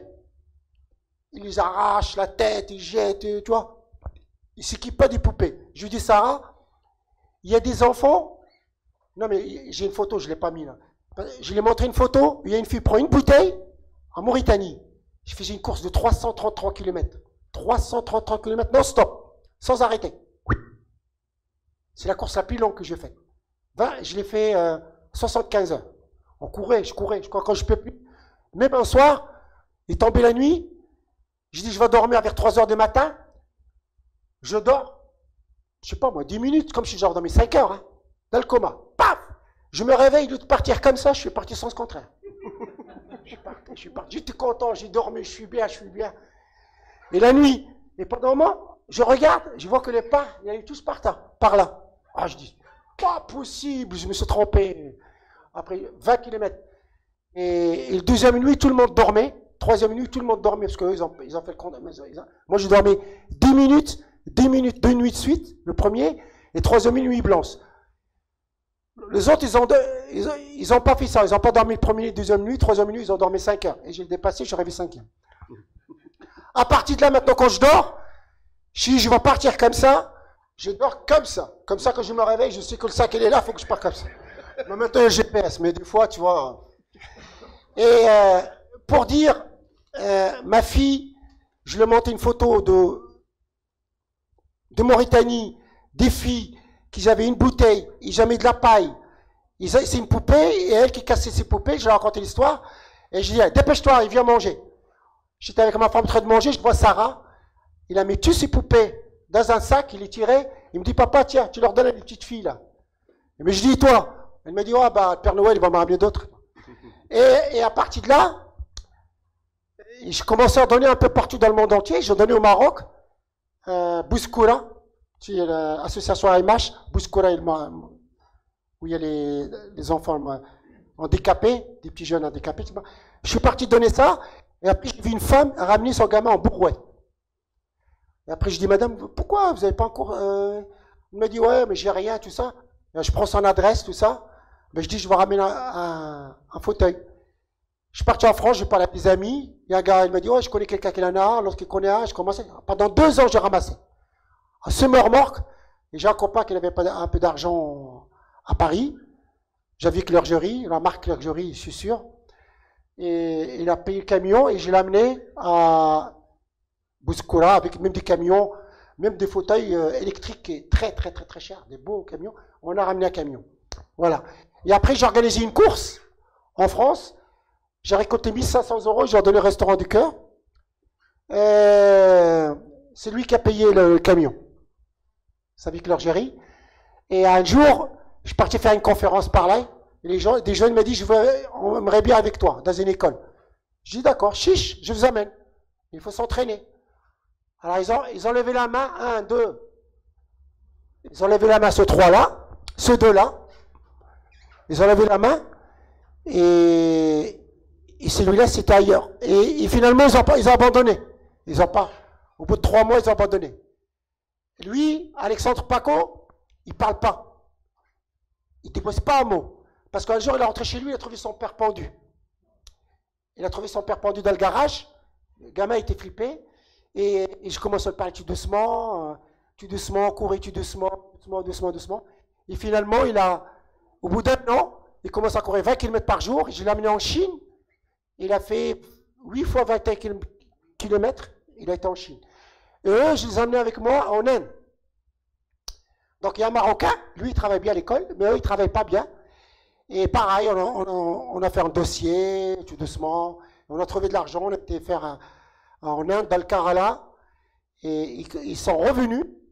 Ils ont vu la puissance du voyage, la puissance de l'argent. Ils ont vu qu'ils ont une valeur. Ils sont rentrés, ils sont mis à travailler bien. Incroyable. Ils n'ont pas fait des grandes études, mais ils ont leur CAP. Il y en a un qui a fait de la mécanique, l'autre il a fait d'Alivine, tout ça. Voilà l'histoire. Et après, Donc l'aventure, on regarde plutôt l'heure, on est bon. Et là, juste pour finir, la dernière aventure que j'ai fait, c'est Amsterdam-Dakar en 2022. Donc maintenant, après la course à pied, je me suis fait vélo, j'ai fait Amsterdam-Dakar et j'ai fait ce voyage. Pourquoi je l'ai fait? Parce que je voulais faire tout le monde Paris-Dakar, Paris-Dakar. Moi, je voulais faire autre chose, je voulais partir de loin. Donc c'est pour ça que je suis parti à Amsterdam et pour voir Abdelhak Nouri.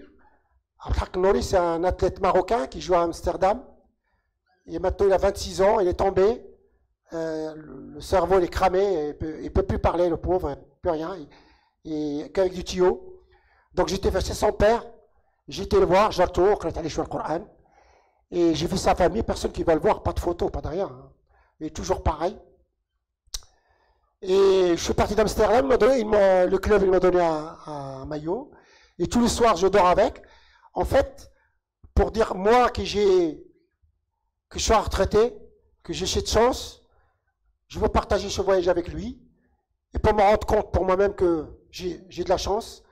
Et en même temps, voyager avec lui. Et j'espère qu'il se rende compte. Quoi. Voilà. Et j'ai fait mon voyage et j'ai traversé la Hollande, la Belgique, la France, l'Espagne, tout le Maroc, de Tanger jusqu'à Guergueret. Le désert magnifique, extraordinaire. J'ai rencontré des gens sympas. Tous les ambassades, ils m'ont accueilli, tous. Attention, tous les ambassades, quand j'étais de Maroc, quand j'étais à Casablanca, ils m'ont accueilli. Et tous les ambassades, quand j'ai fait Amsterdam, Dakar, ils m'ont vraiment, j'étais sympa avec moi. Le gouverneur de Casablanca, il était là, Jamal Hassan Tani. Il est venu, il m'a donné des mots. Il est venu.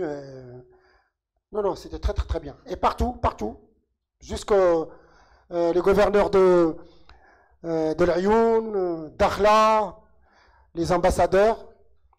Et là, quand j'étais à Amsterdam, là, quand je suis arrivé à Paris, là, c'est en Nouakchott. Non, c'est là que je suis arrivé à la fin. À Dakar, c'est l'ambassadeur de Dakar, très sympa. Et là, c'est pareil. C'est à Dakar. Voilà, il est là. Il est très sympa. Voilà. Et vous voyez, j'ai toujours une plaque, Paris-Dakar. Et incroyable, vous avez vu, beaucoup de gens m'ont invité. Des gens m'ont invité chez eux. Quand j'arrive dans un camping, vous voyez, en France, quand j'arrivais, la première nuit quand j'arrivais en camping en France, le gars il me dit, non, tu ne plantes pas ta tente. Je te donne une chambre. Vous avez vu là, tout à l'heure, il m'a donné une chambre. Il m'a dit, je t'invite à manger. Première nuit en France. J'arrive, je mange avec eux. Le lendemain, le soir, il me dit, gars, tu vas où demain? Je vais à 7. Il me dit, un copain à lui, il me dit, à 7, tu vas dormir chez moi. Et ainsi de suite. Donc voilà. Et là maintenant, donc pour dire, voilà le voyage que j'ai fait. J'ai fait, en vélo, j'ai fait Casablanca, la Mecque, les pays. Vous voyez, 12 pays traversés. Après, j'ai fait en 2022 Amsterdam-Dakar. Et maintenant, vous allez voir le voyage que j'ai envie de faire. Si j'ai le moyen, et j'ai envie de le faire, il faut toujours commencer comme ça. Par le penser, le marquer, et après chercher. Voilà le parcours que je veux faire. Je veux traverser tout le... Alors oui, je vais faire tout ça, je vais partir de Maroc. Et après, je vais traverser le lac Baïkal. Et après, je vais faire toute la route de la soie. C'est la route de la soie jusqu'à Kyrgyzstan. Et après, c'est la Chine la plus longue pour aller jusqu'à la mer Rouge. Donc voilà, c'est entre la Russie et l'Iran, entre la Russie et l'Afghanistan. Voilà. La route de la soie, j'ai déjà faite à pied. Je suis parti de Pékin jusqu'à l'Iran. Mais ensuite, plus, on courait, on voyageait. Et j'ai bien aimé. Et là, j'aimerais bien le faire à vélo. Donc ce parcours, ça n'a jamais été fait par aucun Marocain, personne d'autre. Il n'y a personne qui n'a jamais fait. Hein. Personne au monde, il n'y a personne. C'est moi le premier. Les gens, il y a des gens qui ont été un peu partout, hein, de l'Europe. Partout. Mais quelqu'un qui est parti de Casablanca à ce parcours, j'ai jamais été fait. Donc c'est le premier qui va le faire. Donc, je vais partir 10 mois, peut-être plus. Peut-être un voyage sans retour, je ne sais pas. Mais on verra. Mais j'ai envie de le faire. Et pour monter, je vais le faire au mois de janvier. Sur le goût de l'effort, dépassement de soi. Et pour monter en marocain, quand on est comme les autres, on peut le faire. On est comme tout le monde. Pour dire en marocain, il suffit de penser à quelque chose. Et vous pouvez le faire. Regarde, on est champion d'Afrique. On est arrivé 4e championnat du monde. On est comme tout le monde. Hein. On peut tout faire. Il faut juste un peu de volonté. Et donc, il n'y a pas de raison quand je ne ferai pas ça. Il n'y a pas de raison. Et voilà. Des questions, hein, s'il y a des questions. Merci Karim. Merci pour. Peut-être il y a des questions. Oui, s'il y a des questions dans la salle éventuellement. N'importe quoi sur la nourriture. Oui. On va vous passer le micro. Pardon. Oui. Ah, j'attends. Ouais. Ah bon, le hajjit, parce que moi j'ai fait le hajj. Attention, moi je suis parti pour le hajj. Je suis arrivé 4 jours avant le hajj. 4 jours avant. Ah oui, moi c'était pas pour aller faire l'amra, pour le hajj. Vous avez pas vu tout à l'heure que je tournais à la Mecque, tout ça, avec le, quand j'étais les, donc j'ai fait le hajj. Et tu sais qui c'est qui a payé le hajj? C'est le fils de roi, maintenant. C'est lui qui m'a téléphoné en personnel. Ouais, en personnel. Il m'a téléphoné et il m'a dit, il y avait quelqu'un qui est venu trembler, un mec qui tremble. Alors, tiens, qu'est-ce qu'il y a? Il dit, tiens. Lui, il sait qui c'est, mais on ne savait pas. Il me dit, Amir. Mais c'était le fils de roi. Qui me téléphone, il me dit, Tabarakallah, allez, si tu veux de l'argent, les gens ils vont me donner de l'argent là-bas, je ne veux pas d'argent, je ne suis pas pour me mendier. J'avais des gens qui m'ont sponsorisé. Plein de gens qui vont me donner de l'argent. Je dis non. Moi j'avais le hajj, c'est tout. J'avais de l'argent, Hal qui m'a donné de l'argent. Donc, et lui il m'a occupé VIP. J'ai fait un hajj VIP. Et un limousine qui est venu me chercher, à Médina, il m'a amené à Jeddah, super hôtel, et après il m'a emmené jusqu'à la Mecque, j'ai fait mon pèlerinage, tout était bien, tout ça, et impeccable. Et après, une fois que j'ai fini le hajj, il restait, j'ai retourné à Médine, et j'ai pris mon vélo, et j'ai terminé 400 km jusqu'à la Mecque. Voilà. J'ai fait mon pèlerinage. Une question là-bas. أستاذ تجربتك ممتعة ومحفزة للطلبة وللشباب وهي تجمع بين 3 تيمات تيمة السفر وتيمة المغامرة وتيمة التثاقف فالسفر والمغامرة والتثاقف يعني الانتركولتوراليزم ذكرتني تجربتك بتجربة أخرى قام بها الثائر الأرجنتيني إرنستو تشي جيفارا وسماها مذكرات دراجة قام بجولة على خلال أمريكا اللاتينية هو وصديقه بوسط الدراجة وهذه التجربة أيضا ألهمت الكاتب الفرنسي أنطوان دو سانت إكزوبيري الذي كتب رائعة لو بوتي برانس ايضا جوله الا سؤالي هو كالتالي تجربه السفر الا تلهمك يعني واش ممكن تكون واحد مصدر الهام باش تكتب لماذا لا توثق هذه التجربه في الكتابه وتكتب نعم واش نقول لك j'ai tout fait il me reste une chose qu'il m'aurait fait bon ça mais un bouquin un livre c'est vrai que, parce que le monsieur il me demande de faire un livre, et c'est vrai, j'ai tout noté, il y a plein de choses que noter, plein de choses, j'ai un site, par exemple Casablanca, là, tout noté, jour par jour. Amsterdam, Dakar, tout noté, jour par jour, parce que je fais un résumé. Rien avec ça, je pourrais faire un bouquin, il y en a qui le font ça, il faut juste une photo ça. Il faut que je trouve un éditeur, et justement, je parlais à monsieur Ali, je lui dis, il y a une chose qui me reste dans ma vie, c'est de faire un livre, parce que tout le monde me demande ça. Il faut que je laisse un livre, il faut que je laisse une trace. Et j'ai dit, Inch'Allah, là, quand je vais partir, tout sera noté, tout sera marqué. Dès que j'ai fini, il faut que ce soit un livre. Tout de suite sur ça. Et après, Ali sort le reste. Merci Karim. On va et Ali m'a promis, il m'a dit qu'il va m'aider parce qu'il est dans l'édition et connaît du monde. Et c'est important que je laisse des traces. Parce que les paroles partent et l'écrit reste. Et je te remercie pour la très très bonne question. Rachi Falqal. Inch'Allah. J'ai tout réussi. Il n'y a pas de raison que je ne réussisse pas ça. Même si je ne sais pas écrire, il y a des gens qui vont m'aider. Il n'y a pas de raison. J'ai des filles qui ont fait des études. Hein. Ils vont m'aider. J'ai mes filles, ils ont fait des grandes études. Mais ils vont m'aider, Inch'Allah. Oui, monsieur. Karim, on va peut-être marquer une pause pour les questions et parce que nos amis du Rotary Club souhaiteraient t'honorer et donc introniser, procéder à cette cérémonie d'intronisation. On pourra reprendre les questions après si tu permets. Hein. On invite donc les membres du Rotary Club et en particulier Ali Alaoui Sossé du Rotary Club de Casablanca Atlantique, partenaire de cette conférence de Karim Mosta.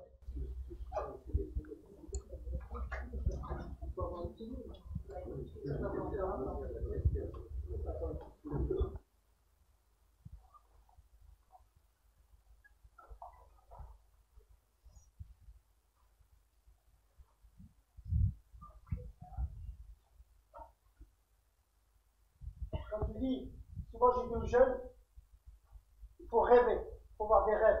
C'est important. C'est important de voir des rêves. Moi, quand je disais à des jeunes qui n'ont pas de rêve, je dis, il faut rêver. Et je crois à la jeunesse. Moi, je crois à la jeunesse. C'est pour ça que je dis dans les écoles, partout où je reviendrai encore ici, quand ils seront là, je reviendrai plusieurs fois pour le parler. C'est impossible. Et c'est pour ça les langues. Moi, quand j'étais jeune, il n'y a pas quelqu'un qui m'a dit, comme là, il y a telle conférence, je n'ai pas été à la conférence. Il faut parler les langues. Les langues, c'est très important. Quand tu parles les langues, tu vivre le monde. Tu discutes avec les gens. Encore là, c'est tout facile parce qu'il y a le téléphone, tout ça. Mais quand tu parles, c'est encore mieux. C'est pour ça que je dis à mes filles, avec qui est là. Il y a une chose que je vous dis, un chose. Si j'ai fait tout ça, grâce à Dieu, et grâce à quelqu'un qui m'a aidé, qui a tout fait avec moi depuis un demi-siècle, c'est ma femme qui est là.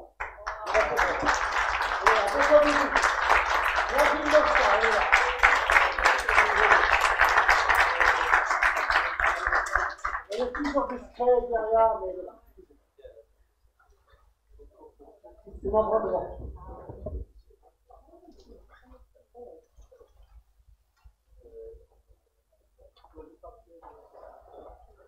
Alors, c'est Khalid Kabash, vous allez nous expliquer un peu comment on va procéder. Non, Khalid Lazrak. Lazrak, oui, pardon. Khalid Lazrak. Non, c'est juste pour remercier l'assistance, remercier les gens qui nous ont accueillis et demander.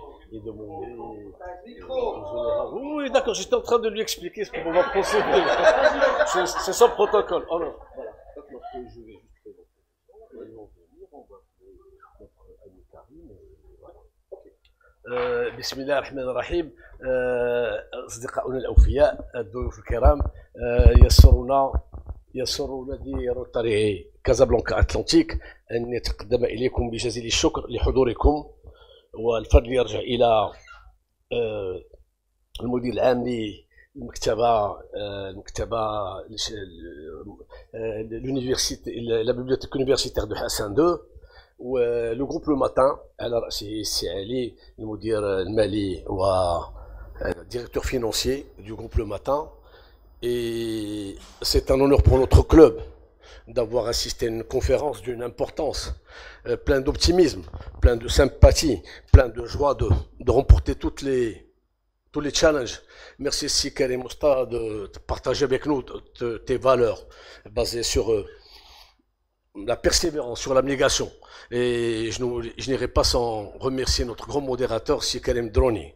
Donc, sans plus tarder, c'est un honneur pour nous, c'est un moment solennel. Je vais demander au président de mon club, Si Ali, de me joindre à nous, ainsi que notre cher gouverneur du district 9010 pour l'année 2023-2024, Madame Sadia Glif, notre cher ami Si Khalid Kabash, gouverneur élu pour l'année 2023-2024, Si Hani, secrétaire du district. J'ai fait une erreur diplomatique. Si Maître Miko est en retrait, donc si Maître Ahmed Miko, PDG, de me joindre à nous pour avoir le privilège d'épingler comme membre d'honneur si Karim Mosta. C'est un honneur pour notre club et une fierté. Et le fait que vous soyez là est un témoignage que vous rendez à Si Karim pour l'excellence de ses initiatives. Donc, sans plus tarder, je donne la parole à mon président. Voilà, mon cher président, vous voulez prendre la parole d'abord peut-être? Bah, écoute, merci beaucoup, mon cher protocole. Tu fais toujours les choses comme il faut. Merci mes amis, merci Si Karim. Dans le Rotary, on se tutoie. Donc aujourd'hui, on va te tutoyer parce que tu vas devenir membre d'honneur d'un prestigieux club. Et moi, franchement, aujourd'hui, j'ai pas regretté de venir. Je suis venue un petit peu en retard. Il y avait les bouchons et tout ça. J'étais dans une réunion, mais je me suis dit, je vais aller voir ce qui se passe parce que moi aussi, dans ma vie, j'ai été une grande sportive quand j'étais jeune. Malheureusement, j'ai pas continué sur cette voie, mais chez ma maman, il y a un tableau, il y a toutes les médailles que j'ai eues quand j'étais jeune jusqu'à l'université. Donc moi, je te remercie parce qu'aujourd'hui, j'ai appris quelque chose, c'est que tu écris sur le mur les prochains challenges, tu le regardes toujours. On a un challenge aussi au Rotary, au niveau de notre district. Donc avec mon ami Khalid, tout à l'heure, on a dit on va aussi écrire sur le mur ce challenge et on va le regarder tous les jours pour le réaliser. Nous aussi, les Rotariens, on est dans le don de soi, mais toi, tu es dans le dépassement de soi. Et franchement, c'est une leçon aujourd'hui et je te félicite et on sera avec toi. On va t'accompagner. Il y a des Rotariens partout sur ton parcours et sois sûr et certain que tu seras accueilli par des Rotariens partout où tu passeras. En tout cas, merci. Venez, c'est allez, venez. S'il vous plaît, si vous permettez, c'est un moment solennel, si vous pouvez vous lever.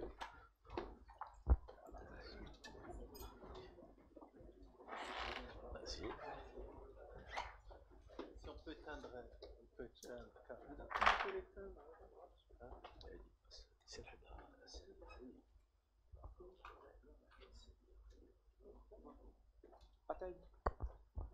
Voilà, c'est Karim. Aujourd'hui, on va te remettre l'insigne de notre organisation, le Rotary International. Tu le porteras.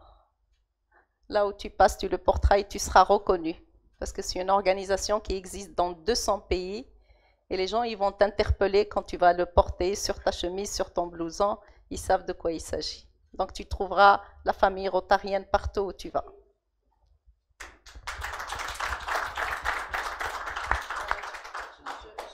Juste mettre une première partie, je demanderai à mon PDG, qui m'a précédé à la tête dans notre district, de terminer le travail pour faire de toi un membre d'honneur de Casablanca Atlantique.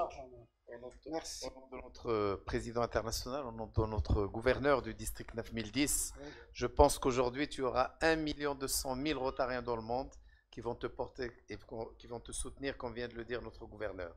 Avec tous nos souhaits d'une très grande réussite et qui est une source de fierté pour nous les Marocains d'avoir quelqu'un qui est comme toi, parce que tu n'es pas une source d'inspiration ou de motivation, tu es l'inspiration, tu es la motivation. Bravo Si Karim.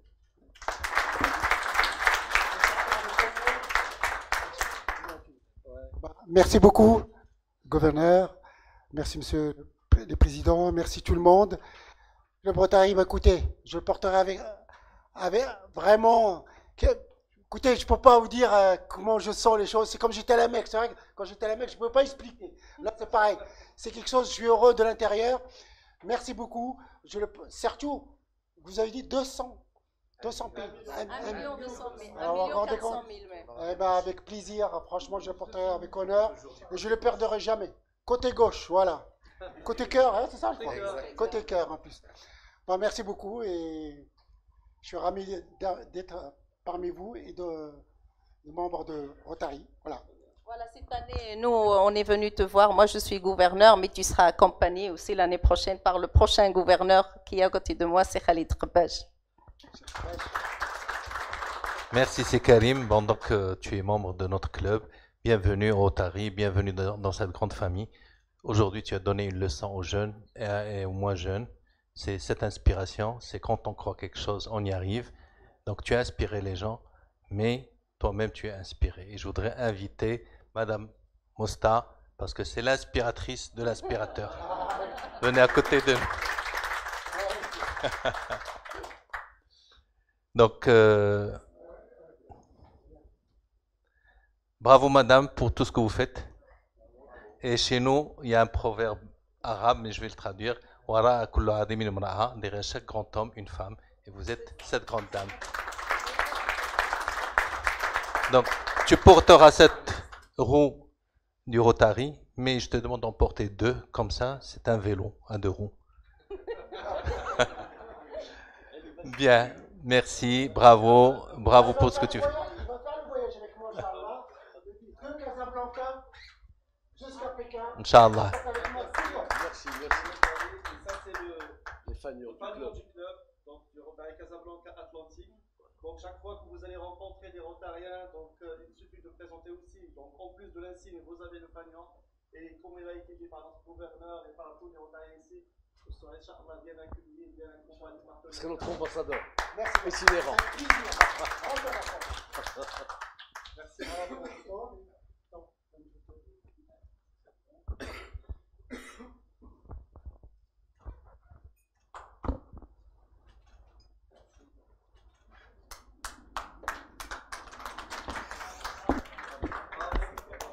Voilà donc cette cérémonie d'intronisation va ponctuer cet après-midi consacré aux extraordinaires aventures de Karim Mosta. Merci d'avoir été avec nous. Karim reste encore un petit moment parmi nous pour pouvoir répondre éventuellement à vos questions. Merci à nos amis du Rotary. Merci également au directeur de la bibliothèque universitaire de Mohamed Skat de Casablanca de nous avoir accueillis dans ce magnifique amphitrium. Et merci également au groupe Le Matin qui nous a soutenus tout au long de cette conférence et qui continuera de nous soutenir. Merci à tous en tout cas d'avoir été présents cet après-midi et un grand merci surtout au héros de la journée, Karim Mosta. Merci.